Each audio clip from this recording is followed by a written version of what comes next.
está debatendo que nem ele entende.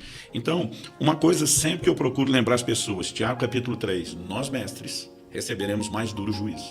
Ensinar a palavra de Deus não é só um privilégio, é uma responsabilidade. Porque se você ainda não entendeu o quadro e está passando à frente algo incompleto, Jesus diz, qualquer que tomar um desses mandamentos e os violar, e assim ensinar aos homens, será chamado menor no reino. Ele não está falando de um violar a desobediência que te impede de estar no reino, mas um violar, uma deturpação na aplicação, vai ter consequência depois. Aliás, já que eu falei do que Jesus citou, por exemplo, quando Jesus diz, eu não vim revogar a lei, eu vim cumprir, para mim esse é outro ponto mal entendido.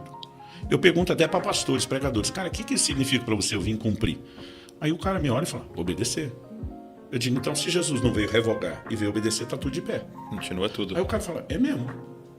O que significa isso? Em inglês acho que até é fulfill, né? De preencher, né? Como se tivesse um vaso ali, ele... E a ideia de cumprir não é obedecer, é o cumprimento do caráter profético.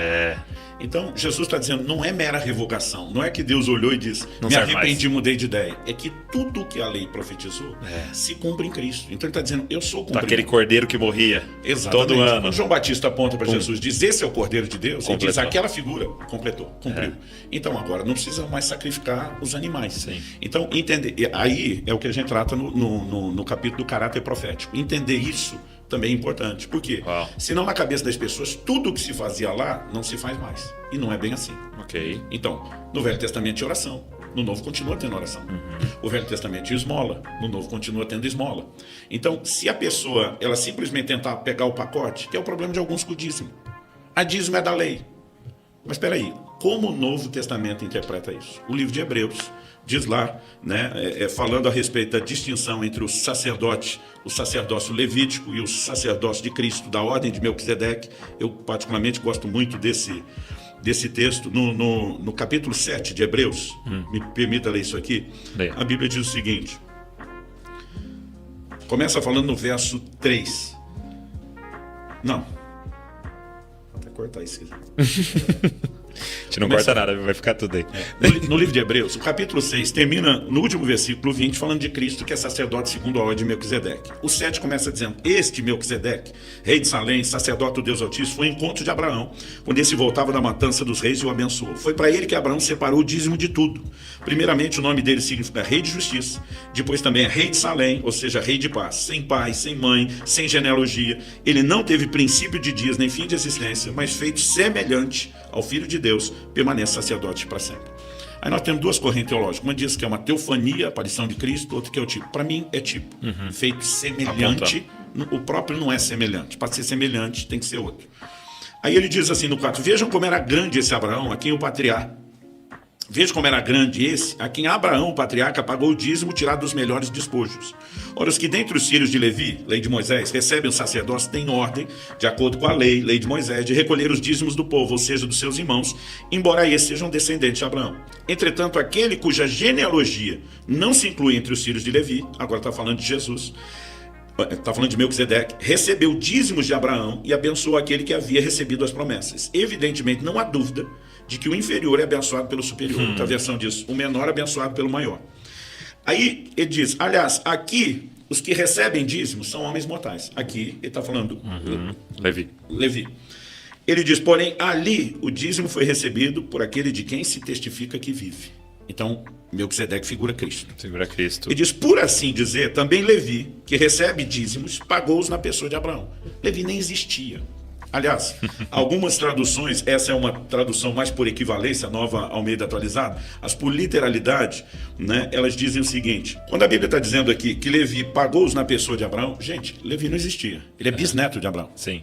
Abraão tem Isaac, que vai ter Jacó, que muda Israel, que vai ter Levi. 12. Ele não existe. Mas a Bíblia está apelando o quê? Para simbologia.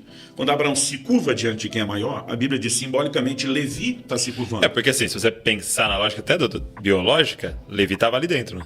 A Bíblia diz que ele estava nos lombos. O verso 10 diz, no corpo de seu pai Abraão. Exato. Então, o que a Bíblia está dizendo? Quando Abraão se curva e entregou os dízimos a Melquisedeque, Levi, que está no seu corpo, nos seus lombos, se curvou e entregou. Agora, se isso não é a passagem dos dízimos de Levi para Cristo, o novo sacerdote, me explica o que é.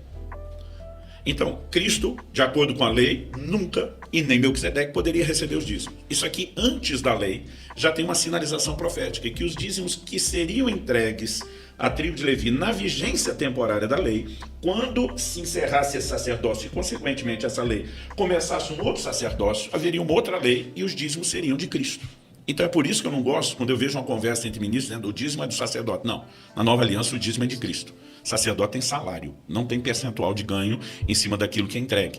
Então, o que a gente precisa é ver como o Novo Testamento definiu cada coisa. Porque, por exemplo, alguns tentam a lógica. Não, o fim da lei é Cristo, é cerimonial, não é os 10 mandamentos. É onde os adventistas vão guardar a guarda do sábado, nesse raciocínio.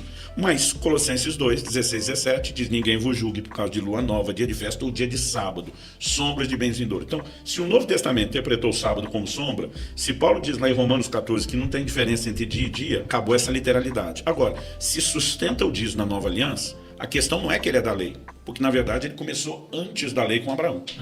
Mas também nós não podemos pegar só esse raciocínio. Então tudo que é antes da lei continua, porque a circuncisão também é antes da lei com Abraão.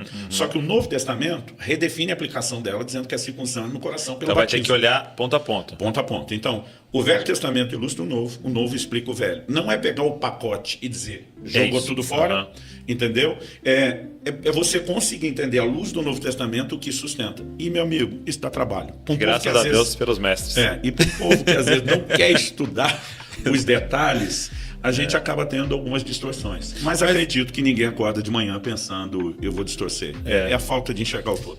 Agora, eu queria que você expandisse um pouco essa ideia da graça que empodera para viver de forma a agradar ao Senhor. Porque assim, eu tô lendo um livro, junto com a liderança aqui, chamado Vocação Perigosa. Você já viu?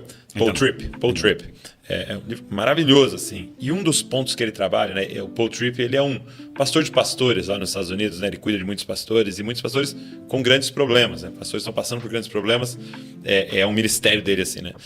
E ele aponta algo assim: a raiz da maioria dos problemas que ele trata é quando o líder começa a achar que para a condição que ele está já não precisa mais da graça. Ele usa muito o evangelho, né? Trata o evangelho e a graça como essa grande porta de entrada e não um caminho a ser percorrido até o fim, né? Então, é como se eu pregasse o domingo. Isso aqui é aplicação para vocês, hein? Então, começando. Para eu estou aqui em cima desse púlpito. Já entrei.